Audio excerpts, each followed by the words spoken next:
You are not checked by your performances. You are checked by how you handled failures.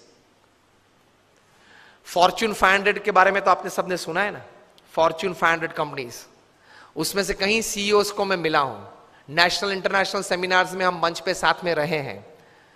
अभी 2 साल पहले शिव खेरा और हम लोग साथ में थे, बहुत अच्छी बातचीत वार्तालाप हम मंच पे बैठे तब हुआ था। बड़े बड़े सीईओस को मैंने पूछा है, मल्टीनेशनल कंपनीज के सीईओस को, कि the person to whom you are paying more than 10 crore rupees per annum in salary, what do you ask them in their interviews? तो एक बड़े मल्टीनेशनल कंपनी के सीईओ ने मुझे पूछा था कि Swami, this is the first time I am asked this, कभी हमने ये नहीं सोचा था। मैंने बोला कि क्योंकि कई एग्जीक्यूटिव्स हैं, उनकी एनुअल तनख्वाह है 50 करोड़ 100 करोड़। मैं जागृत अवस्था में बोल रहा हूं।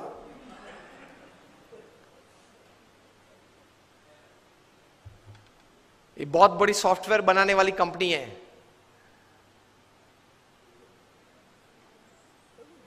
हाँ, इन्फोसिस नहीं, इंडियन कंपनी, अमेरिकन कंपनी है। एलिसन उनका सीईओ है, एलिसन। ऑरेकल कंपनी है, आप नेट पे जाके ऑरेकल खोलना, एलिसन नाम डालना और उनकी तनख्वाह आप देखना। पिछले 5 साल की उनकी एवरेज तनख्वाह है $400 million per year. Silence. $400 million, $1 million मतलब 65 करोड़ गिन लो, चलो राउंड फिगर 70 करोड़ गिन लो। $1 million is, that is $10 lakh is 7 crore rupees. So 400 million is 2800 crore rupees per annum salary. अब देख लेना, मैं नाम देता हूं, Allison, ELLISON, he is the CEO of Oracle। अब नाम देख लेना। अभी परसों ही आपने सुना होगा सुंदर पिचाई का, गूगल के सीईओ, पर डे की सैलरी 3.5 करोड़। परसों ही न्यूज थे, हाँ 2 दिन पहले न्यूज थे, in the print media it is today, electronic media में 2 दिन पहले आ गए थे ब्रेकिंग न्यूज में।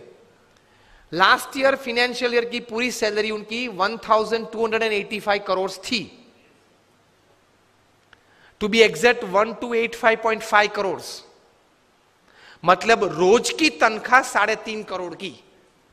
सुंदर पिचाई, गूगल के सीईओ, अब देख लेना। मैंने इनको पूछा, इनकी एमएनसी की टर्नओवर थी 2.5 लाख करोड़ की। हम दिल्ली में एक फंक्शन में साथ में थे, मंच पे बैठे थे, मैंने उनको पूछा कि दोज एग्जीक्यूटिव्स हुम यू पे मोर देन 10 करोड़ और 25 करोड़, उनको इंटरव्यू में आप पूछते क्या हो?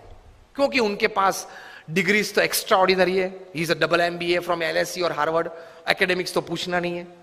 इतनी बड़ी तनख्वाह देते हो तो वो 10-15 साल का अनुभव तो है उसको। 10-15 साल में उसने 50,000 करोड़ 1 लाख करोड़ मैनेज किए हैं, हर साल टर्नओवर किया है, ऐसी कंपनीज में ही बड़ी बड़ी पोजीशंस में वे रहे हैं। तो उनको नेटवर्किंग में पूछना नहीं है, एडमिनिस्ट्रेशन में पूछना नहीं है, HR में पूछना नहीं है, मैनेजमेंट में पूछना नहीं है, ग्रोथ के बारे में आपकी क्या सोच है वो पूछना नहीं है। आप पूछते क्या हो उनको इंटरव्यू में? उन्होंने मुझे एक बहुत अच्छी बात बताई कि स्वामी जी, इन कक्षा के लोगों को जिनको हम ये प्रकार की तनख्वाह देते हैं, उनको इंटरव्यू में एक ही प्रश्न पूछते। I was like very surprised. मैंने बोला एक ही प्रश्न पूछते हो? कहा? और उनका उत्तर वे 20-25 मिनट तक देते हैं, तभी उत्तर पूरा बनता है। That was more surprising. I said what do you ask? He said हम एक ही प्रश्न पूछते और ये पूछते हैं, describe a big failure in your life and how did you handle it? प्रश्न क्या पूछते हैं इन कक्षा के लोगों को? Describe a big failure in your life. आपके परफॉर्मेंस के बारे में हमें कुछ पूछना नहीं है कि मैं पहली कंपनी में था, वहां 200% सेल बढ़ा दिया, दूसरी कंपनी में था, वहां 500% ग्रोथ कर दिया, वो हमें नहीं सुनना है। वो था आप लोग सब जो यहां बैठे हो, जो इंटरव्यू वाले देने आए हो, जिनको हम ये तनख्वाह देने वाले, सबके पास ऐसी ऐसी परफॉर्मेंस स्टोरीज है, ये कॉमन है, ये हमको नहीं पूछना है। पूछना क्या है? Describe a big failure of your life and how did you handle it. Simple. Performance से आपका कैलिबर का टेस्टिंग नहीं होता। वो तो किसी को भी चांस मिल जाता है, प्लेटफॉर्म मिल जाता है तो कूद लेता है। How did you handle failure? How did you handle a setback? How did you handle a fall in your life? That is important.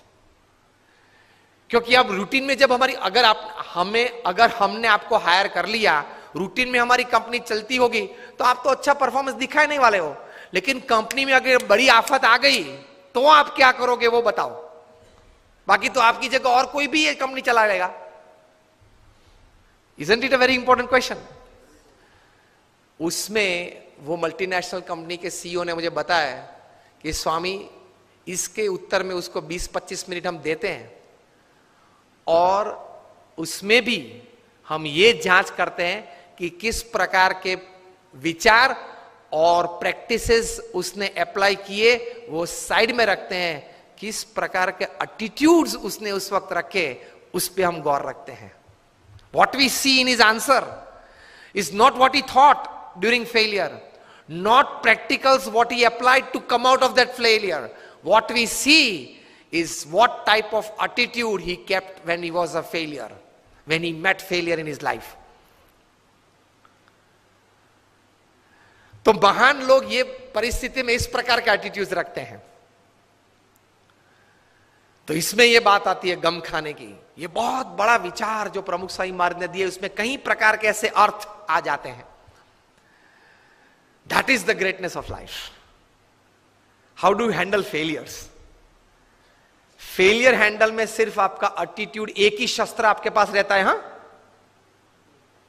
ऐसी परिस्थितियां जीवन में आएगी जब आपके मोबाइल नंबर में 400 फोन होंगे, किसको फोन करूं वो तकलीफ में आ जाएंगे आप।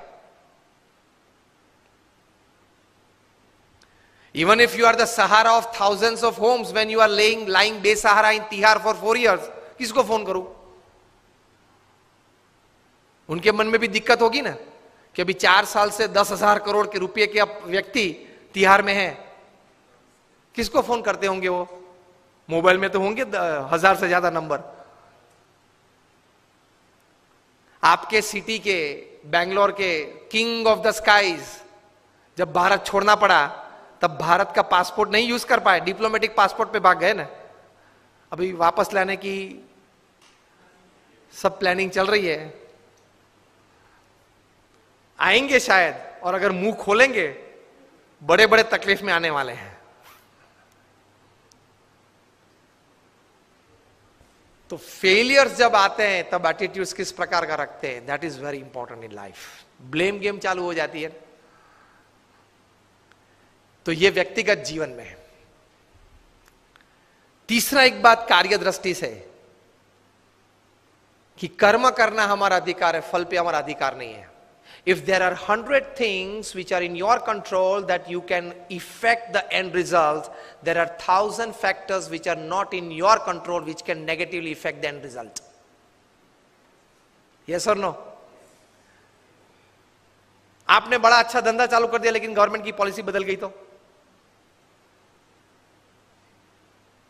आपने स्टैंड का धंधा चालू कर दिया और गवर्नमेंट ने कैप रख दी, क्या करेंगे? रख दी है, और कहीं कैप्स आने वाली है।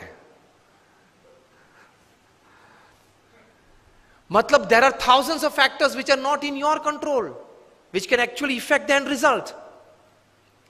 इसलिए श्रीमद् भगवद गीता में भगवान श्री कृष्ण ने लिखा है कि you do your job in the best knowledge and the best practices that you have, and result Lord Krishna says I will decide.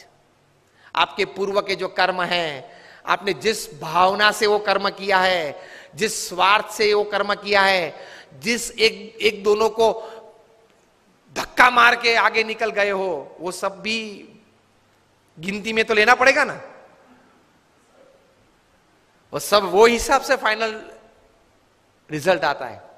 अगर ये बात को समझ ले तो आप कभी डिप्रेशन में नहीं आओगे, कभी स्लीपिंग पिल की आपको जरूरत नहीं पड़ेगी।